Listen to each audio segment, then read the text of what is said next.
Hi, everyone. It is nice to see you on this Monday, I guess late afternoon for me, and I think evening for you, right, Bob, where you are.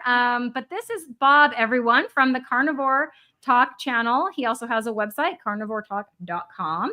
And thanks for coming on and chatting with me, Bob. And I just appreciate you donating a little bit of your time to get on here and talk a little bit about the carnivore diet.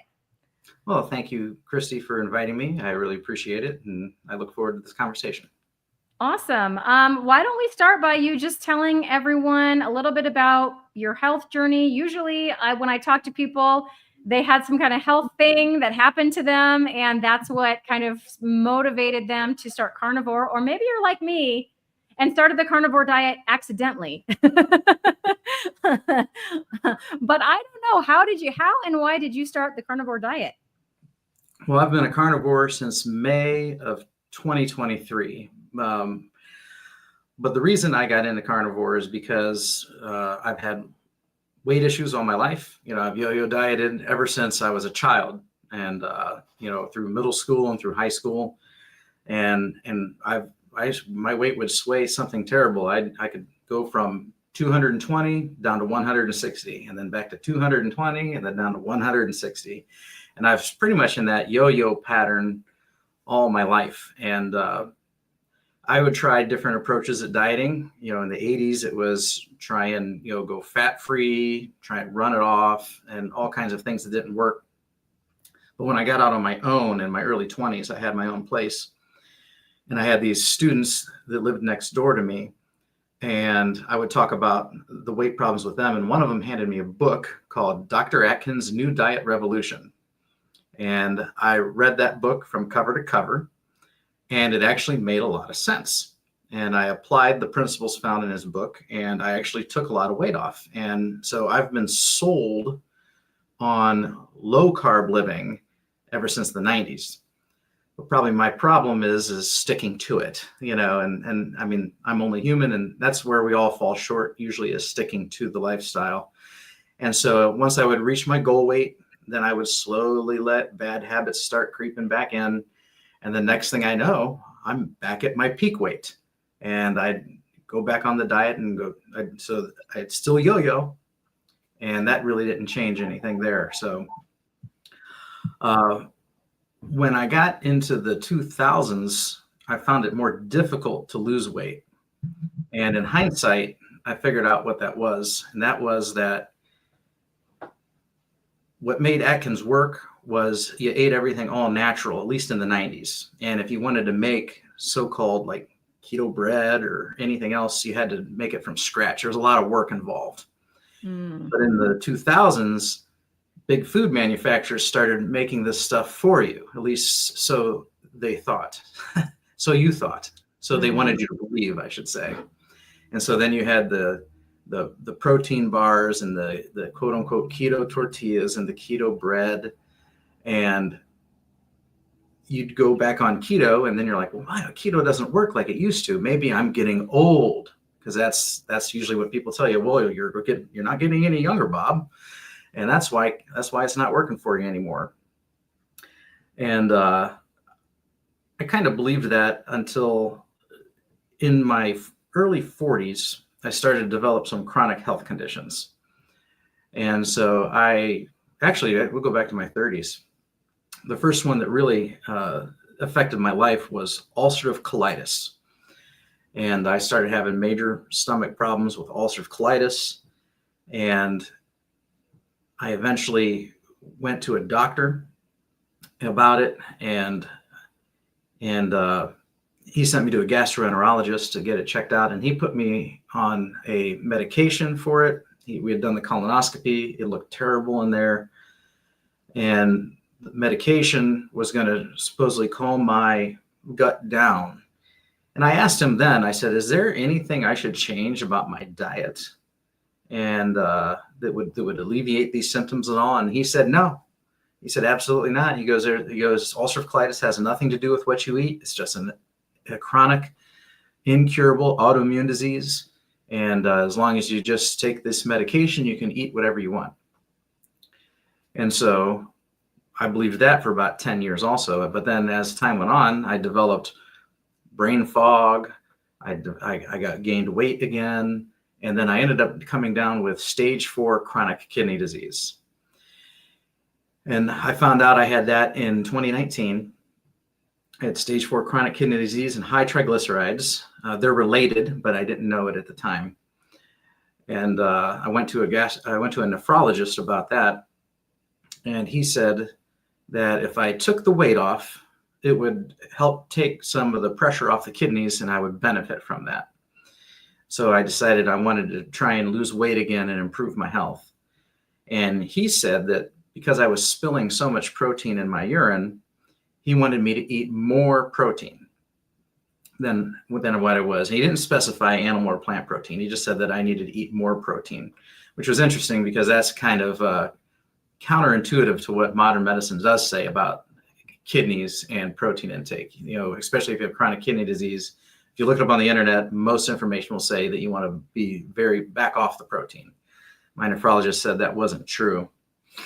So I went back on the low carb bandwagon, or the keto train, or whatever you want to call it. And I was thinking about reading that book again and thinking maybe I need to brush up on my knowledge, And then around that time, I was also kind of looking at the ingredients of what I was eating and trying to rationalize it. So when we had like a low carb tortilla or low carb bread, I'd look at the ingredients and it would be modified wheat starch. And I'm like, how does that work?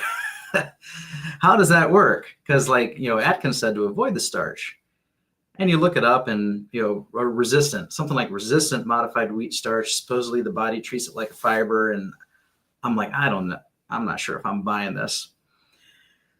But because I'm trying to eat healthy and I'm trying to get my wife and kids to eat healthy, and I usually do the cooking because I get home first from work, I started looking up keto-friendly recipes on YouTube because I'm like, oh, I don't need books anymore. This is, 2023. We get on YouTube now, So I started looking up keto recipes on YouTube and trying to make them for the family.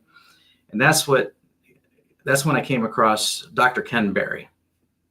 And so Dr. Ken Berry would talk about keto, and he would say modern keto is not true keto. Like keto is just fatty meat and vegetables, like half your plate fatty meat, half your plate vegetables. There's none of this keto cakes, keto pies, keto tortillas, keto treats. He goes, all that is BS.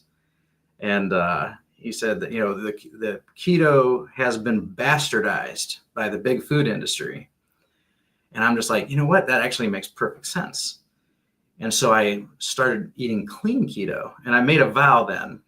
I take vows very seriously. I come from a religious background. So I made a vow with myself that I would never eat grains or refined sugar ever again.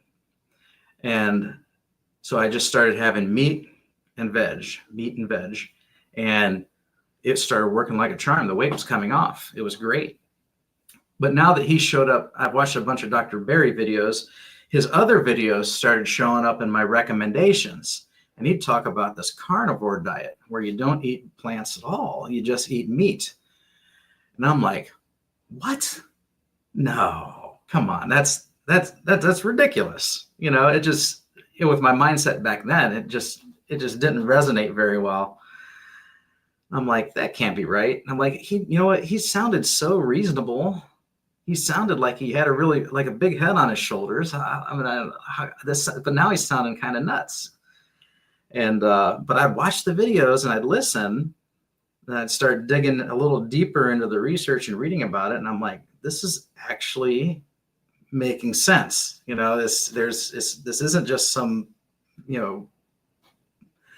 old wives' tale, so to speak. This isn't just a story or some guy on the internet. There's actually research to back this stuff up. But I was still like, I don't know. I always loved food. I always loved variety. And I didn't think I could actually go carnivore. But then in May 2023, I had an accident out back here, and I broke my ankle. And I had to go to the hospital and get a metal plate and 6 screws and they told me that I would be off my feet for about 3 months. And I was really set back by that, kind of depressed about it, because I was like, well, how am I going to continue making all this good progress I was making? I had told my doctor previously that I was going to take off 50 pounds before I saw him again. And I was halfway there. I had gone from like 232 down to like 202. And I had a goal of 175. And I'm like, how am I going to get out and walk the dog? How am I going to exercise? I'm like, well, I might as well try this carnivore diet, So I've got see how this works. I'm stuck at home now for who knows how long. Now's the time to try it out. And so I had my first carnivore meal actually in the hospital that day, and to my surprise, like, I felt great, and I actually healed within 6 weeks. I went to go see the doctor, the bone doctor, and get some x-rays and see some progress. And he was like, wow, you healed super fast. He's like, you can start trying to walk anytime you want. And he said it would probably take about 30 days of gradually weaning myself off the crutches. I was actually walking again within 3 days. And then I stepped on the scale and I was 191. So in those 6 weeks, I had lost another 11 pounds. And after that, I was just sold. I was taking my blood pressure because I have high blood pressure, and my blood pressure was down, dropped several points. I was taking blood pressure meds just to keep me under that 140/90, because it used to be much higher, and I needed drugs just to get it under that. But now my blood pressure is in normal range most of the time, and I continued to lose weight. And I actually reached my goal of 50 pounds. Actually, I exceeded my goal. 50 pounds would have been 230 to 180. I made it down. I did make it down to 173. So I lost a total of 62 pounds total. And I oscillate now between, 173 and 177 on any given day. And the benefits are almost innumerable. I mean, the brain fog is gone. The skin tags are gone. The weight is off. I am no longer depressed. I no longer have like depressing thoughts. I never have disturbing thoughts anymore. I no longer have ulcerative colitis. And that's actually been documented. I went in for a colonoscopy just this last summer, and there was nothing in the colonoscopy, and they took a biopsy and it tested negative for ulcerative colitis. And I've been off my ulcerative colitis drugs since 2019 now. And I used to have an issue with periodontal disease and bleeding gums. My gums don't bleed anymore. And I could probably think of some more, but those are the highlights for sure. And so since then, I've been sold, and I continue to eat this way. And I've become a big advocate now of trying to tell others how they can benefit from a carnivore diet as well. And it doesn't necessarily have to be a carnivore diet. I still am a student of Dr. Berry. And so I believe in his proper human diet spectrum, and each individual can find a place on that spectrum that suits them best. But carnivore, it might not be for everybody, but it certainly works for everybody. I certainly believe that. Yeah, I'm with you. And I think if anyone has the inclination at least to try it for, 90 days, I know some people say 30, 60, or 90. I think 90 is ideal. Just, if you're going to try it. Anyway, to just give it a try, because I think people will be surprised. I think similar to both of us. So what I heard you say was, you started keto again. You learned about the fake keto, right? The keto treats and all that. You learned from Dr. Berry, as did I, that those were, not the way to go, and to do more of a whole food, meat-based, meat and veg kind of keto. But I heard you say that once you started that, hey, look at that, the weight started to come back off. And then I heard you talk about your transition to carnivore. And after that is when you noted the other benefits, like your mental health improving and all those things you just said. Is that accurate? I know that's how it was for me. So when I went keto, I lost some weight, which was awesome. But it was when I went carnivore that it was like, wait, I had social anxiety and now that's gone. My sleep was horrible. Now I sleep great. My skin is starting to glow. I have more energy. All the other, symptoms that I would attribute to my proper human diet journey, the majority of them came along after I went to meat and eggs and stuff like that only. Would that be fair to say about your experience as well? It would be fair to say. At the same time, it would be hard to say because my keto to carnivore transition kind of happened quickly. Mm-hmm. On my last time around, I started low carbing like in February of 23. I went keto in March, and then I came across Dr. Berry and I went clean keto in April. And then it was on May 12th, I had the accident and went carnivore. So Okay. I was kind of 30 days on each phase as I weaned my way from a very carb heavy standard American diet into what I consider now a carnivore centric proper human diet.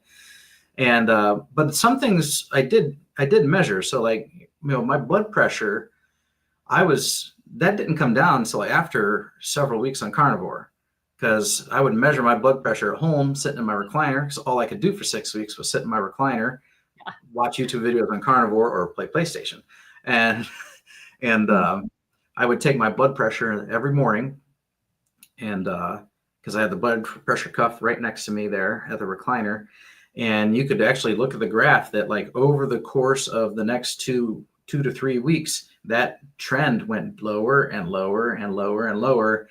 And that actually coincided exactly with just eating a meat-based diet. And it was, those are around that time is when I noticed all those benefits too. I've cured or reversed or put in remission, whatever you want to call it, every one of my chronic conditions except for my chronic kidney disease, but those are known to heal very slowly too, depending on what damaged them to begin with. So Yeah.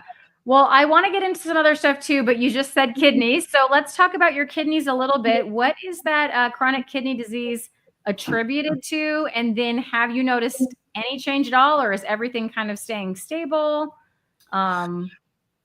So what is it attributed to? We really don't know. I was not the type of adult who had my labs checked regularly throughout life. And so it was just in 2019, my PCP, who had been hounding me to go get my labs done for probably a number of years, was hounding me to get my labs done again. And so I finally went and got them done. And then he's like, yo, you need to go get them done again. There might have been a mistake. So we got him done again. And he's like, you need to go see a nephrologist. Something's wrong with your kidneys. And so I talked to the nephrologist, and, he said, we don't know, if this is something ongoing or if this is something that happened years ago and it's now stopped, and he did say that kidneys typically do not heal. They only get worse over time. And he wanted to do a biopsy and to try and gather some more information. He was going to look for scarring. If there was scarring, it would kind of tell him that this was a past event and not something that's chronic or in progress currently. But I asked him, I'm like, well, what's that involve? And he said, they go in through your back with a long needle, take a piece of your kidney out. I'd probably be laid up for a week. And I was busy working at the time, and I didn't want to take a week off. And the whole thing sounded unpleasant. And he said, oh, and there's always that risk of like, we could do some damage to the kidney and end up losing it anyway. Or he said, and then I asked him, I said, well, what if you take a piece of the kidney that's not damaged and it looks fine? Is that possible? He's like, yeah, that's possible too. And I'm like, okay. I'm like, well, how about we do something else? Can we just keep checking the blood work every 3 months?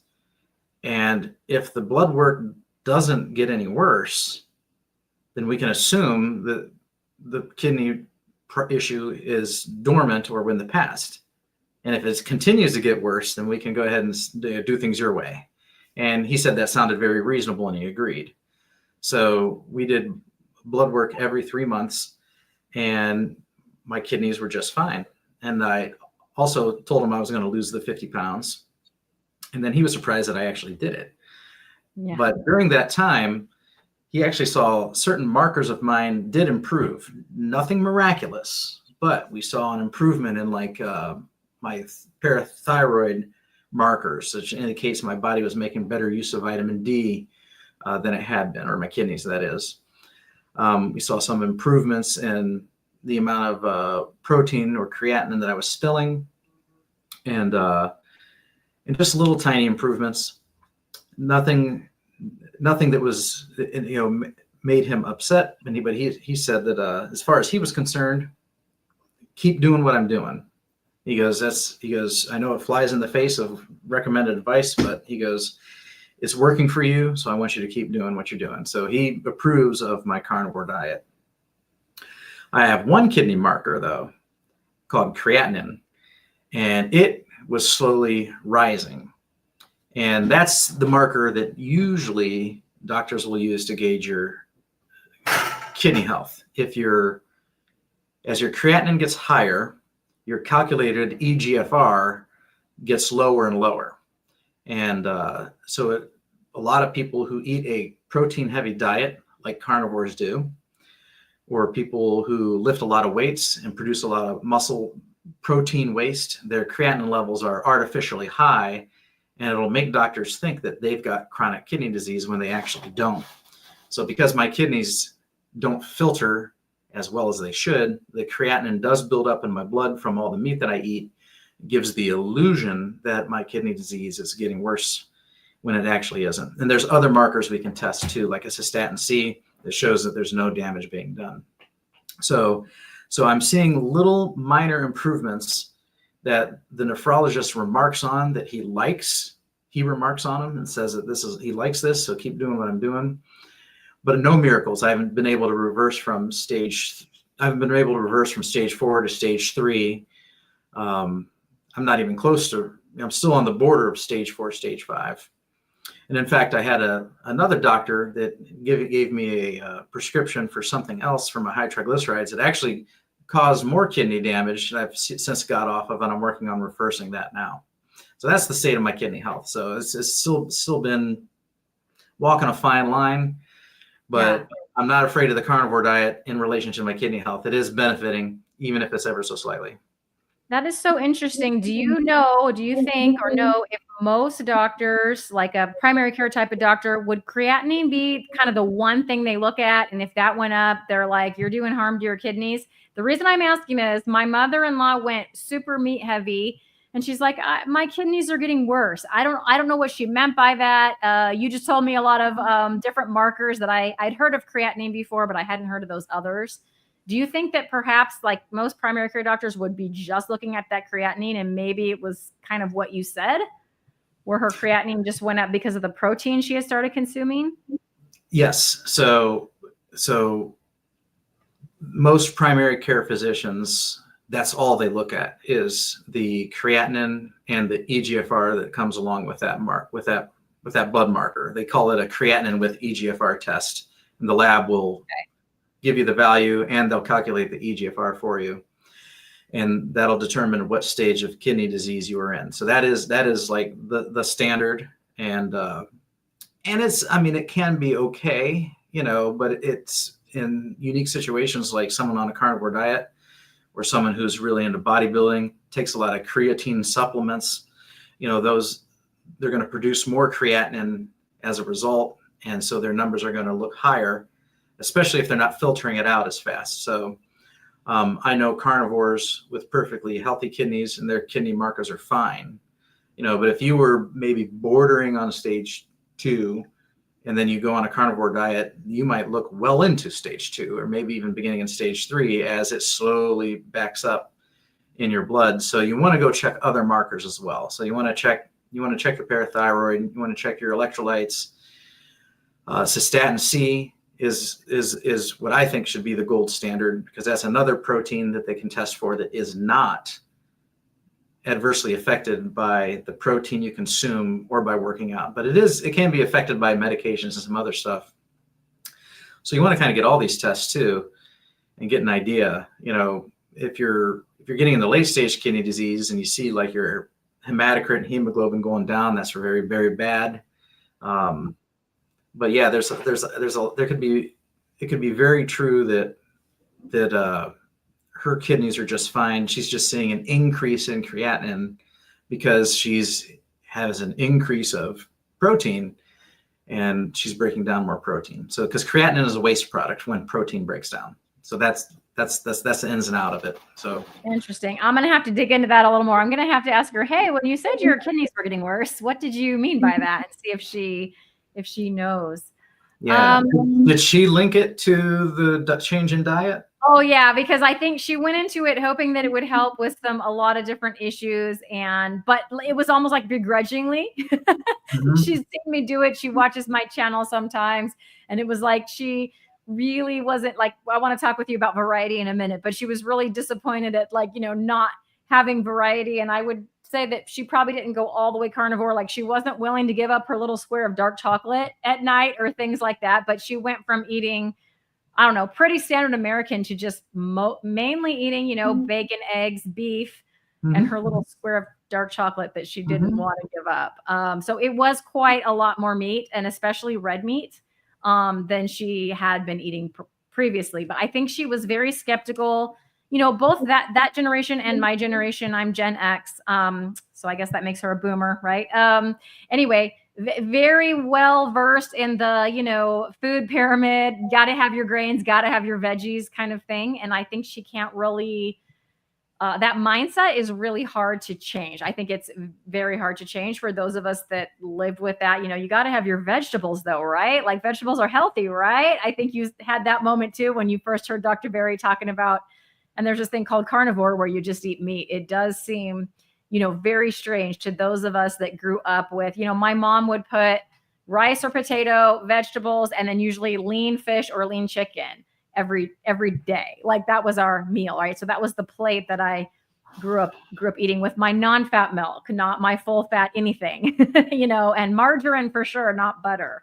And so I think it's really hard to get, your mind around that. And I think I don't know if she's even eating that way anymore with the meat and stuff, but I think she was just very skeptical of that it would do anything, but she was like willing to at least give it a go for a little while. And like I said, then she's just worried about her kidneys, she told me. So yeah. Yeah. So that's probably, because that's what everybody's going to tell you. It's like, oh, the meat's bad for your kidneys. I mean, I see it. I probably see it, and I open up my browser. I see those in the headlines probably once or twice a week about, meats being bad for your kidneys. And if you dig into the research, no, that's not really true. So now if you currently have bad kidneys, I still don't think it's true. I could see where, depending on the health of your kidney, there could be some more complications. So like balancing electrolytes and things like that. But now I'm not so sure because I'm stage 4. I have an EGFR. So I have an EGFR of 13 right now. It used to be in the 20s. It went down to 13 creatinine. But my EGFR with statin C is 23, and it's actually gone up to 24. So on the one marker shows an improvement along with a bunch of other markers. And it's just that creatinine that's not cooperating. But I know why. It's just because I'm eating a protein heavy diet. That creatinine reading is not a reliable indicator of my kidney health. Yeah. The funny thing when she said that to me is like all the other health issues, like kidneys were not on that list, right? It was like a bunch of other health issues. And so when she said kidneys to me, but you're right. I've definitely seen multiple Dr. Berry videos about, your doctors are going to tell you protein is bad for your kidneys. And here's why it's not. I definitely had, it's good to hear at least that your nephrologist is like, hey, keep doing that carnivore. My doctor was very not supportive at all. My primary care physician, to the extent that I fired her. And it was Dr. Berry who kind of gave me the courage to do that. And I now have a primary care physician who's actually eats a keto diet herself. And any vegetables she does eat, she grows herself in her own garden. And everything else is pretty much meat. And so she's very supportive, although she seems surprised every time I go in. You're still eating like just meat, like no plants. It's like she can't believe that someone would just continue to do that for, like, I've been about 2 years now. I think it's just amazes some people. So how have you been able to find this carnivore way of eating? How have you found that to be sustainable? Because I know that you said at the beginning, variety is something that used to be so important to you. Do you still crave variety? Do you get that in another way on the carnivore diet? Has the need for variety kind of diminished, or how has that gone? So the need has diminished. I'm a creature of habit, so I eat pretty much the same things all the time. For breakfast, if I eat breakfast, it's going to be eggs and a breakfast meat. And I will change the way that I make the eggs every day. So one day it's over easy, one day it's scrambled, the next day it's an omelet, and then the next day I just mix everything together, into just kind of like a big bowl, a power bowl of sorts with everything mixed together, and then I'll start rotating that. Sometimes I like egg life wraps. You can get at the supermarket. They are legitimately just tortillas made out of egg white. Mm-hmm. So I will take that and sometimes make egg and breakfast meat tacos, and with some cheese. I'm a cheese guy, so I eat cheese. I don't abstain from the dairy. I did for a while when I had a reason to, but generally I go ahead and eat dairy. And then my second meal of the day, I usually have two, is going to be a pound to a pound and a half of New York strip, hamburger.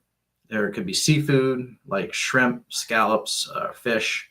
It could be a mixture of all three. It could be chicken. If I go with chicken, then I probably have bacon with it, because chicken by itself, I can eat a lot of it, feel full, and then 20 minutes later feel hungry again.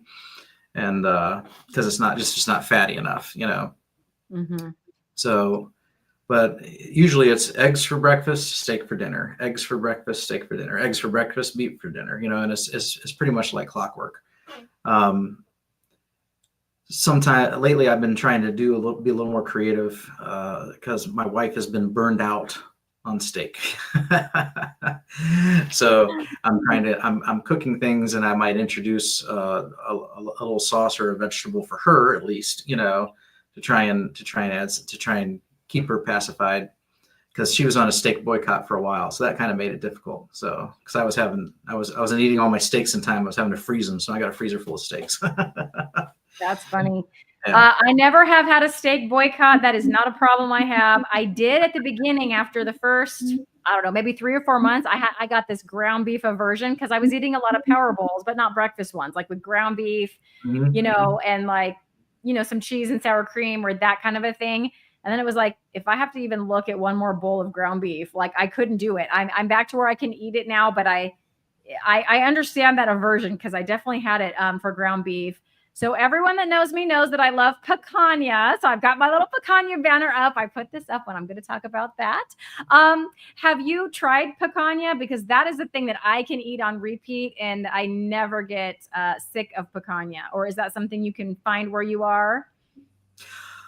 So I haven't heard of it by name. You would need to describe this to me. I will absolutely describe it to you. I have been known to convert carnivores to being picanha fans like me. So it is also called a sirloin cap.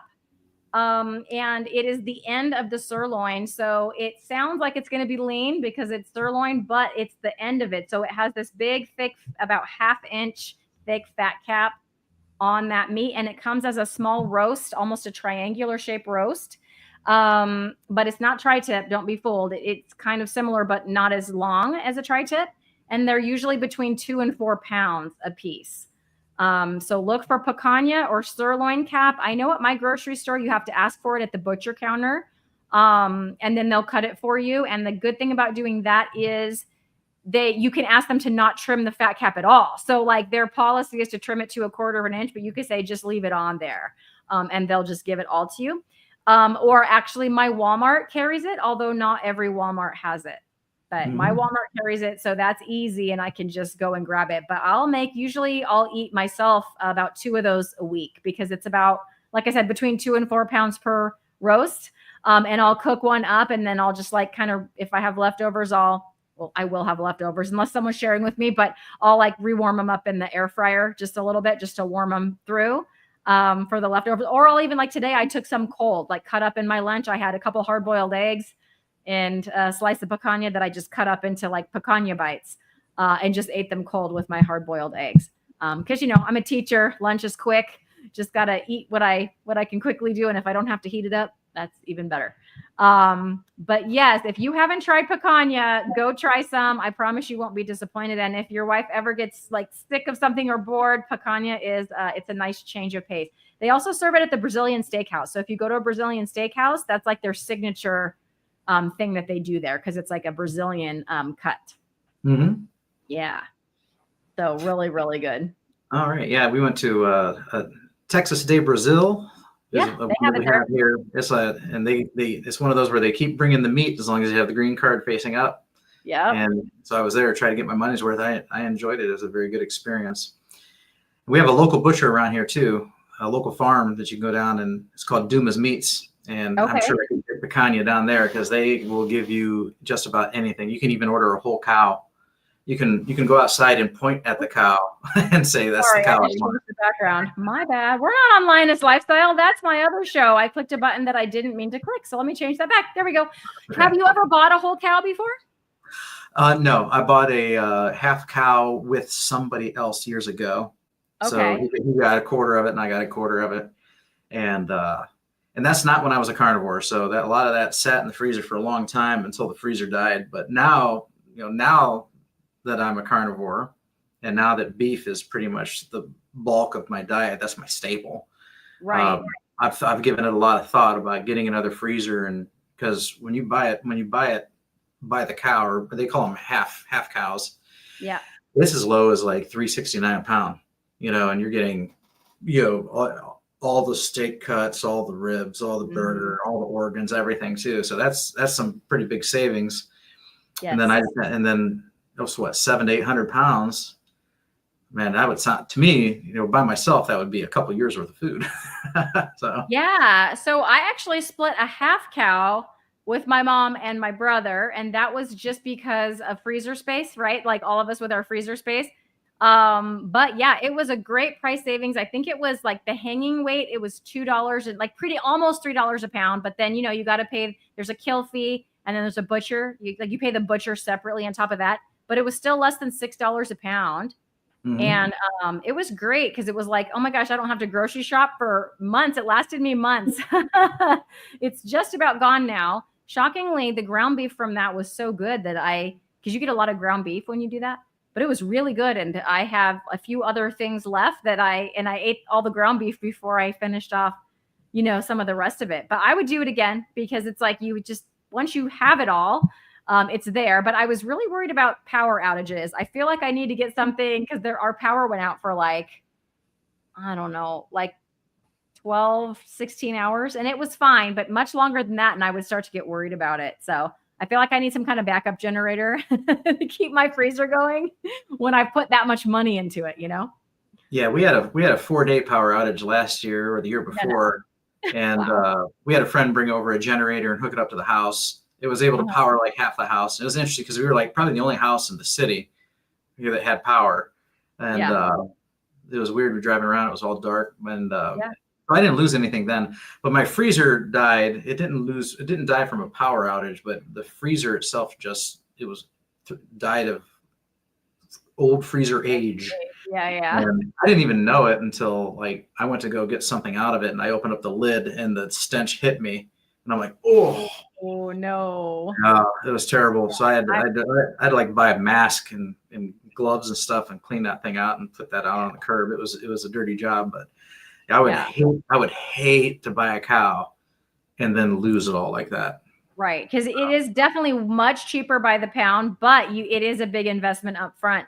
I feel like around here, the power is going out more and more. Like we had the big fires in LA a few months back, and there were homes around me that had no power for about 4 days. Some of my students, for example, had no power for 4 days. We were just in a spot where they were turning the power off because I guess our electric I don't know, the lines were like downstream from where the fire was. I don't know. There was most of my city was without power off and on. There was a couple days where my kid didn't have school because the school didn't have power. So yeah, I feel like before I invest in another half cow, I think I'm going to go get something that can at least keep that freezer running in the case of something like that. Cause yeah, you lay out, like you said, a few $100 or couple $1,000, however much it is, depending on how much you're keeping for you, and would hate to lose it. Okay. I want to talk about, you said your skin tags fell off. And did you have, I know you're smiling. That just intrigues me because I've never had skin tags, but I know that skin tags are a sign of like insulin resistance and like metabolic syndrome kind of stuff. Do you know if you had any other markers of that? Or I know you said you weren't really a blood work guy. Right. So I believe I was pre-diabetic, had insulin resistance, metabolic syndrome. If you look at the symptoms, I check off a lot of the boxes. Can I prove it? No, because I didn't take any blood work. Now my skin tags, they fell off in the sense that they don't grow back. So ever since they started growing, I'm like, ugh, what the hell is this? Mm-hmm. And I would clip them off with toenail clippers, and they would bleed and bleed and bleed and bleed and bleed and bleed. And I had to remember talking to my parents about it. And they're like, oh yeah, you're getting old, son. That's just something that comes with age, And I know, well, when you believe that's what happens, you're getting old and you're dying, you just believe that stuff when it's told you.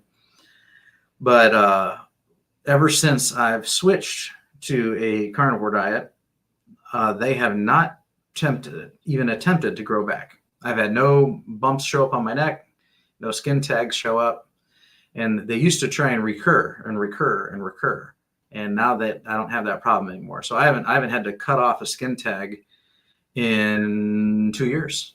So, well, I've heard them people chalk them up to like wearing a lanyard or like something rubbing on the neck too. But I can attest to the fact that over the years, I've taught for 25 years now, and I now see children.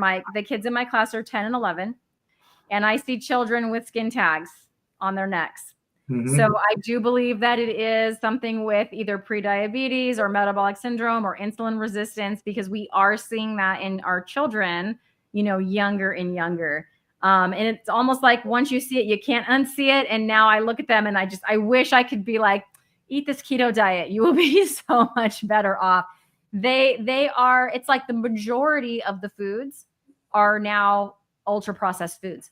That's what the kids are living on. At least what I see them pulling out for snack, pulling out at lunchtime, and what the school lunch is feeding them. All the stuff that I see like that, I don't even, it's super rare if I even see a kid pull out a piece of fruit. Like super rare. It doesn't happen. Even when I was young, and I'm a Gen Xer also. So my elementary years was in the early 80s. Yes, me too. And even then, so I grew up during the, fat-free craze of the 80s. Yep. Everything had to be fat-free, and my mom would pack a lunch, and it would be a peanut butter and jelly with an oatmeal cream pie and a fruit roll-up and a granola bar or candy bar, and it was all processed food. And I remember going to school, and I hated it. And I also had a weight problem, so that's I had more reasons for hating it too. And my dad, on the other hand, was like, you need to eat some fruits and vegetables, son. Here, have a ham sandwich. It's better than a peanut butter and jelly. Throw some lettuce and tomato on there. And I'd go to school, and there were a few kids that would show up with like carrot sticks, celery sticks, apples. I would trade them. Like, hey, I'll give you this fruit roll up for that apple. And most kids are like, hell yeah. I didn't want this dumb apple, but I was the other way around. I actually wanted the apple. I was pretty good about eating a variety. I could eat a lot of variety. Like I said, there's not much that I wouldn't eat as a child. I wasn't a picky eater, but yeah, no, but that's not to say that I didn't have an issue with processed food, because I did. Like I was a Coca-Cola classic. I would drink that all the time. That's when I got really big. First time I lost weight was switching to Diet Coke. Then I got big again. I was into pizza and tacos and Mexican food, and yeah, there was certainly candies that I liked, and Doritos. I was a big Dorito fan. So I did eat some fruits and vegetables, but I ate a lot of processed food too. I know kids today that man, all they can eat is chips and pasta. That's it. And I think that's a lot of kids today. I remember being a kid and my family qualified for reduced lunch. So lunch was like a quarter, at school. So my mom would feed us like I told you, which was like some kind of starch, like a potato or rice, but it was, like a whole food. It wasn't from a box, right? Piece of chicken or fish and then some veg. But I'd go to school, and I can remember going to middle school for the first time, so 6th grade, and just being like, yes, they serve milkshakes. Like on Mondays, Wednesdays, and Fridays, you could get a milkshake with your lunch. And all I thought back then, all I knew about sugar back then was just brush your teeth so you don't get a cavity, right? I didn't have a weight problem growing up, and I didn't start the yo-yo dieting thing till high school. But yeah, I just can remember being so excited about, it was like they had chocolate, strawberry, or vanilla, and you could choose, and it was 3 days a week. They'd just serve a milkshake right out of the cafeteria, and pizza and whatever else. So you're not wrong. It existed then, but I don't recall, and this is just me. I mean, I don't know about my friends, but I think it was similar for them. But, at least when I went home, I had like some Whole Foods, but yeah, it's what I see them eating is just crazy how they just live off of that stuff. And I think Whole Foods at home is definitely a dying trend too. Because people today, if you talk to them, like, what'd you have for dinner? Taco Bell, Chipotle, or they go out to eat every night. That's got to get expensive. Yep. And but and if people do eat at home, then it's a Hot Pocket or it's a microwave dinner, and it's if they would just have a potato and some meat and whatever, I think they'd be light years ahead of what they are eating all this fast food and standard American processed food. So yeah. I'm not against plants. I'm not against Whole Foods. Occasionally I'm in a position where I'm in a social gathering or something, and if I have to fall back on keto or paleo, I'm okay with that. But I do choose to be carnivore 99% of the time. So yeah. So you mentioned that your very first carnivore meal you had in the hospital. How did you do that? Someone had to bring it into you. No, it was actually on the menu.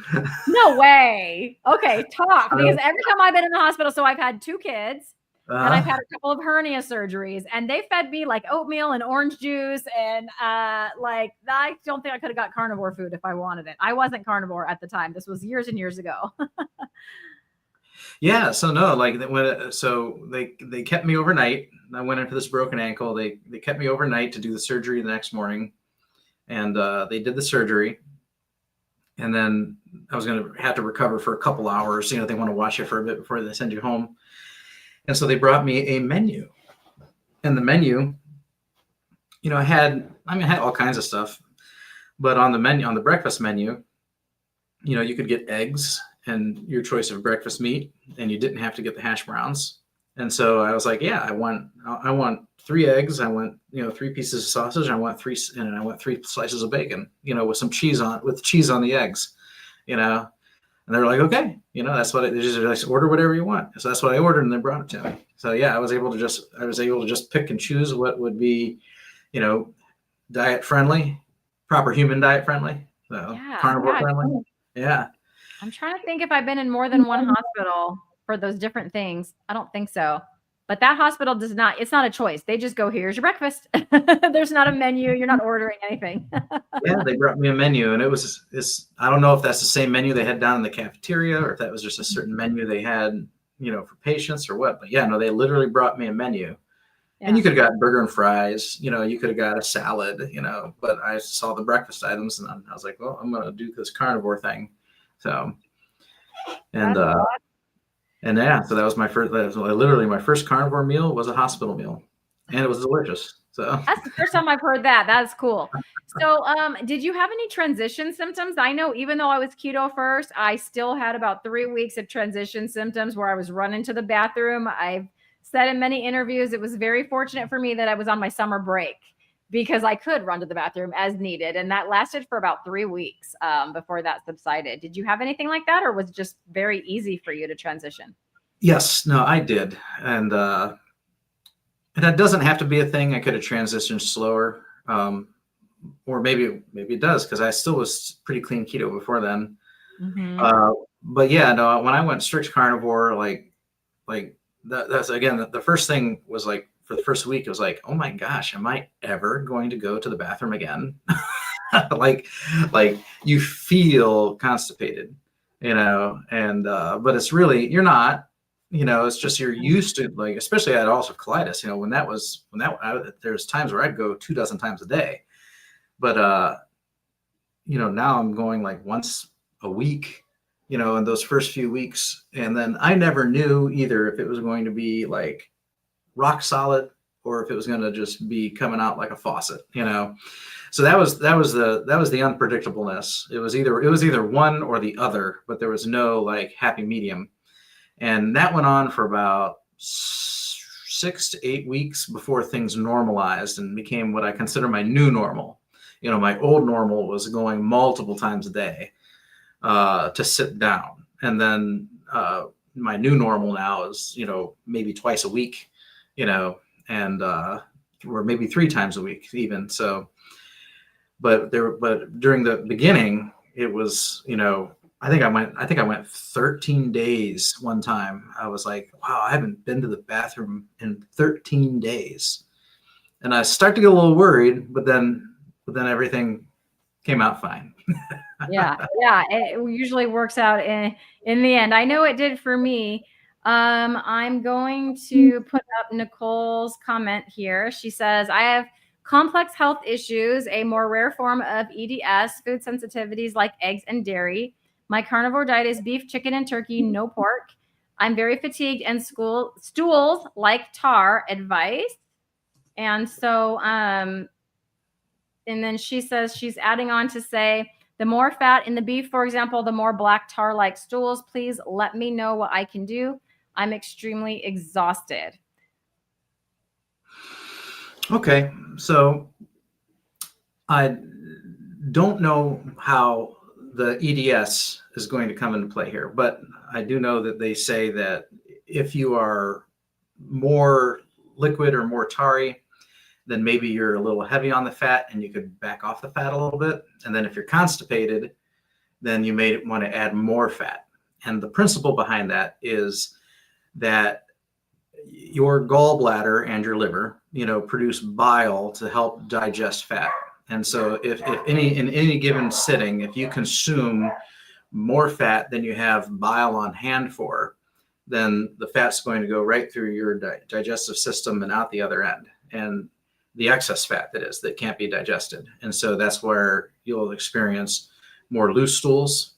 And that's why you would want to back off the fat a little bit, and then if you are having the more constipated stools, then, you've got more room to eat more fat to help loosen that up. Some of that fat won't be able to be digested. It will help slide all that out of there. So that's the principle behind it. I've heard talked about numerous times, and it works for me because I've tested that on myself.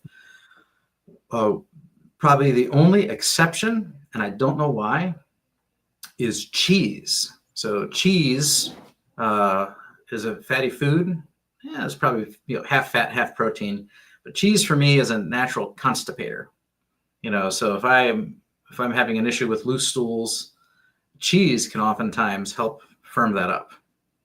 So, which sounds like it goes against that principle about more fat, less fat, but it works for me. Cheese seems to be an exception to the rule. It might be because of the proteins in the cheese. So Nicole, he focused on the fat part of it. And so I want to focus a little bit on your energy levels. So I'm not sure how long you've been carnivore. I know that it can take long, like it can take a while to transition. So when you first transition, your body's like, what the heck? And like not every cell transitions to running on fat at the same time. So it takes all the cells kind of transition from running on glucose primarily to running on fat primarily. But they all switch over at their own pace. And so to get most of your cells doing that is going to take some time. So that can affect energy levels. One thing I know is that for us women, a higher fat diet, it tends to be better for our hormones. And so one way that you could get that in is make sure that if you're worried about a loose consistency of your stools, don't eat fat in its liquid form. So if you're cooking up ground beef, for example, and that fat is rendered, don't eat that, because that rendered fat like that is not going to help your situation. But people tend to do better if they're eating a solid fat.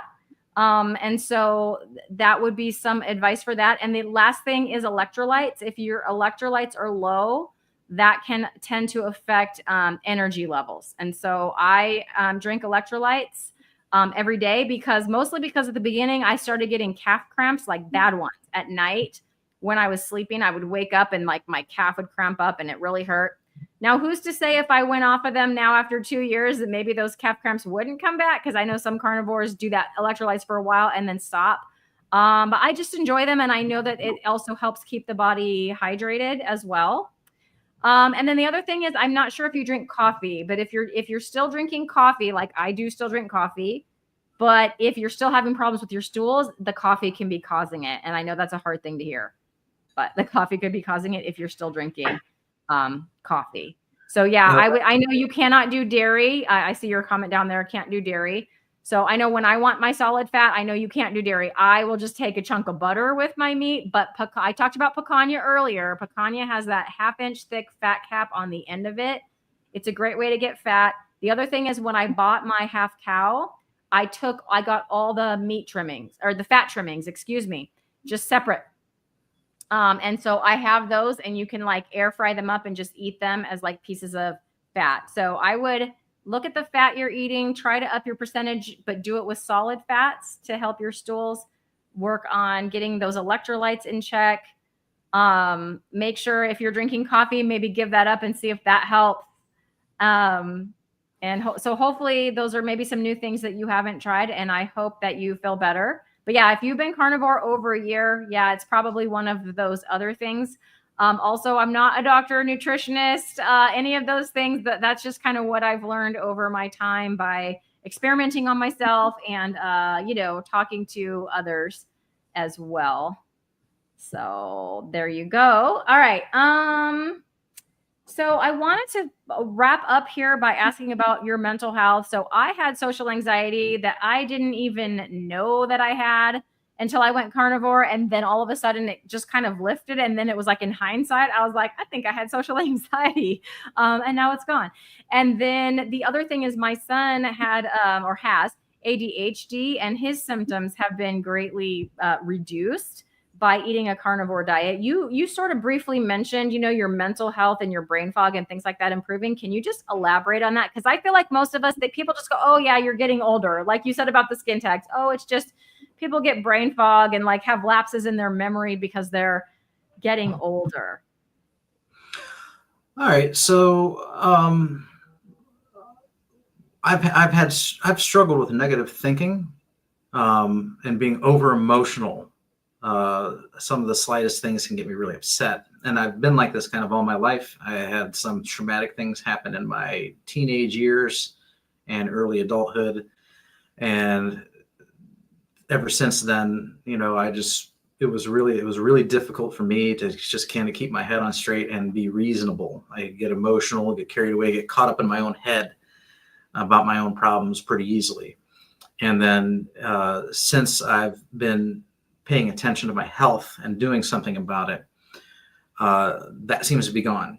So I'm no longer depressed. The issues that I had that I carried with me since childhood don't faze me anymore. And I never had like social anxiety. I've always been kind of extroverted. You know, I like to go out. I like to do karaoke. I like to be on stage. I like to give talks. I like to be in front of an audience, you know, so I don't have that kind of anxiety. But I always had low self-esteem and like kind of a woe is me, you know, kind of there's always a dark cloud hanging over me kind of attitude. And that I just don't feel anymore. So I'm just much more of a positive thinker. I'm seeing the good in everything, the good in everybody.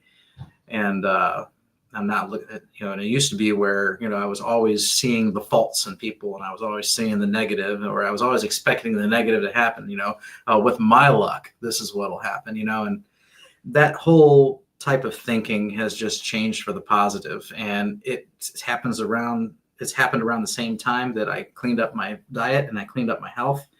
And so I'm very convinced that the two are related.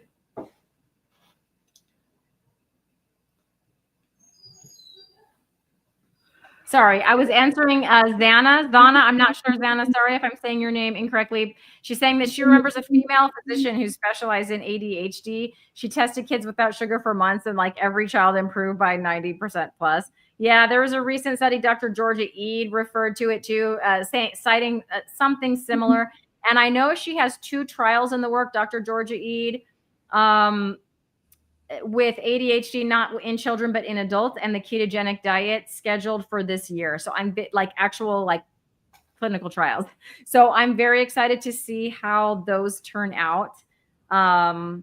Just because my son has it and I've seen such a change in him. And then I think once those clinical trials are done, it'd be something that I can share with, you know, parents at my school who are struggling. Cause right now I can just kind of tell them, hey, I can talk to you as a mom. And like, this is what I tried for my kid. But some of them kind of look at me like I'm a little nuts. You know, they, what, you feed your kid a lot of meat. And I don't think they think that diet has a lot to do with it. So I'm hoping when I have things like that to share with them, you know, that it'll just become a little more, I don't know, normalized and accepted. And maybe those would be like some scientific papers instead of just words coming out of my mouth to hopefully help them. There's a book called Brain Energy by Chris Palmer that's related to this subject too. That would be a good read. And I think it's right in harmony with exactly what we're talking about when it comes to eating a clean diet that's low in carbohydrates and processed food and how it improves your brain function. And Brain Energy, as the name of the book is. So that'd be a good read. Yeah, that was a good book. After I changed my son's diet, I had heard about them and I hadn't read either one, Dr. Palmer or Dr. Eid's books. After I changed his diet and saw such a change, I'm like, all right, I got to go read the books to find out the kind of the science behind it and, you know, what the doctors are saying. I had basically thrown everything at his, you know, symptoms with basically no improvement until, of course, the diet was the last thing I tried. But to be fair, I didn't know better, right? Back then, I just thought diet never even crossed my mind, you know, to try that. It was the strategies, the counseling, the medication. Nothing worked until we changed his diet, and he just functions so much better. So I think it's amazing, you know, what this way of eating can do. Well, Bob, thank you again for coming on with me. This has been a great hour. I thoroughly enjoyed chatting with you, and I'm looking forward to doing this again, hopefully in the near future. I'd also like to thank everyone for watching, and it was really nice to see all of you in the chat.